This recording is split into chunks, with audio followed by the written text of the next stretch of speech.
आज तारीख 6 महीना 9 2021 द्वारा नीलकंठ स्थान डॉक्टर भीमराव रामजी अम्बेडकर विद्यालय खंदरा पोस्ट खंदरा भाया उखड़ा 711363 वीडियो ऑफिस और police station Andal sub divisional office Durgapur district Paschim Bardhaman West Bengal near by lord Shiva temple Neelkanth स्थान। टुडे एजुकेशनल घुट्टी के तहत आज का सब्जेक्ट है IAS प्रिलिमिनरी 2020 का क्वेश्चन। चैप्टर है इकोनॉमिक्स एंड सोशल डेवलपमेंट पर, जिसमें टॉपिक है एग्रीकल्चर, जीरो टिलेज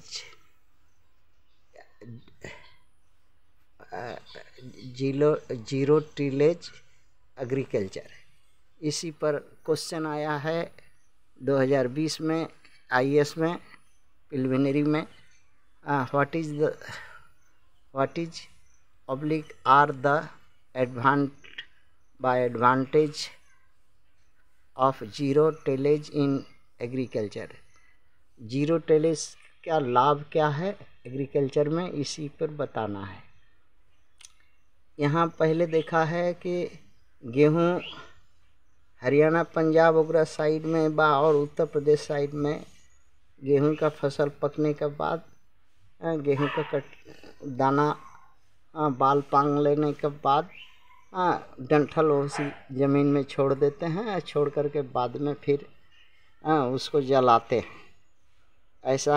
ऐसा वो करते हैं वहाँ के किसान, प्राय हरियाणा पंजाब उत्तर प्रदेश के जहाँ गेहूं का खेती होता है अधिकतर ऐसा करते हैं। तो ये इससे क्या फ़ायदा है? फ़ायदा है? कुछ फ़ायदा नहीं है। क्या अगर वो नहीं जलाएंगे तो उनको बीज जोतेंगे नहीं, बोएंगे नहीं, उल्टेंगे पलटेंगे खेत नहीं, तो फिर बीज नहीं होगा सही। ऊपर अगर खरपतवार रहेगा तो बीज जमेगा ही नहीं, पीला होकर उसी में सड़ जाएगा। इसलिए ये जो गेहूं के लिए जलाना और रेसिड्यू का बहुत ज़रूरी है वो लोग को प्रीवियस फसल के लिए। इसलिए इस ऑप्शन में ये फिट नहीं होगा।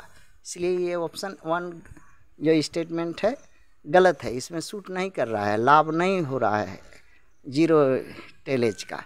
अच्छा, दूसरा ऑप्शन है without the need for nursery of the rice sapling direct planting of pedi seed in the wait soil oil possible.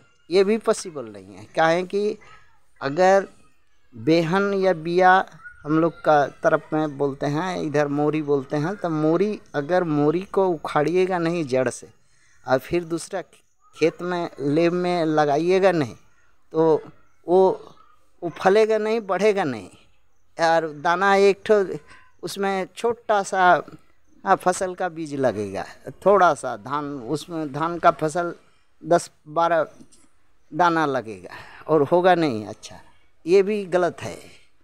अगर ऐसा करना ही पड़ेगा आपको कि सोचिएगा कि नहीं, कभी कभार जहाँ एकदम असुविधा है, जोतने बोने का कोई साधन नहीं है, वहाँ छिटुआ धान बोलते हैं, वो मुख बंद करके वो 10-12 दाना का एक ठो धान बनाता है, करहनी बोलता है, वो सब बोता है लोग, लेकिन फसल कम होता है। जहाँ कुंटल में ये 10 ज़्यादा मिलेगा तो वो 10 कम मिलेगा।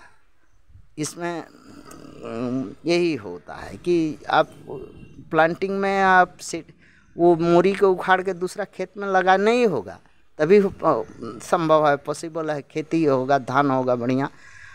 इसलिए ये ऑप्शन 2 में भी सही नहीं बैठता है। अर्थात जीरो टिलेज का बिना जोते बोए रुपया फसल उगाइएगा, ये संभव नहीं है। इसलिए 2 ऑप्शन भी गलत हो रहा है। काहे गलत हो गया है, इसका व्याख्या जितना संभव हो सका हम दे पाए हैं। आगे आप समझिए। तीसरा नंबर है कार्बन सेक्वेंस्ट्रेशन।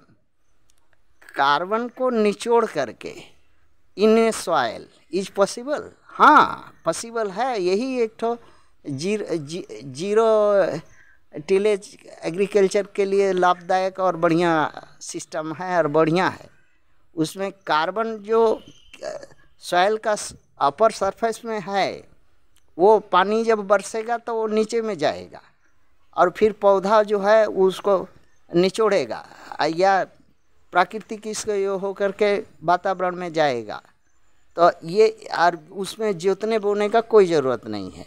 जैसे जहाँ पर झाड़ जंगल बनता है वहाँ का जुताई बुवाई होता है।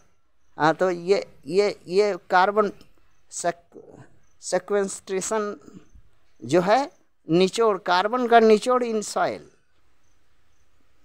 यही प्रोसेस जो है जीरो टिलेज इन एग्रीकल्चर कहा जाता है। जीरो टिलेज माने जोताई बुवाई, खेती गृहस्थी, हाँ हर जोतना, हाँ खेत जोतना, यही टिलेज का अर्थ है, फार्मिंग। सेपलिंग का मतलब होता है नया पौधा एक जगह से उखाड़ के दूसरा जगह सेपलिंग करना। और सेक्वेस्ट्रेशन का मतलब हुआ कोई चीज़ को निचोड़ देना, एक्सट्रैक्ट कर लेना किसी चीज़। तो जो कार्बन एक्सट्रैक्ट कर लेता है पौधा या ये अगर ऊपरी सतह से, हाँ ये बिना जुताई बुवाई का पेड़ पौधा जो जहाँ पर हो रहा है, हाँ जंगल झाड़ी हो रहा है, तो क्या वहाँ जुताई बुवाई होता है? हाँ तो ये जीरो टिलेज में यही लाभ है। थैंक्स।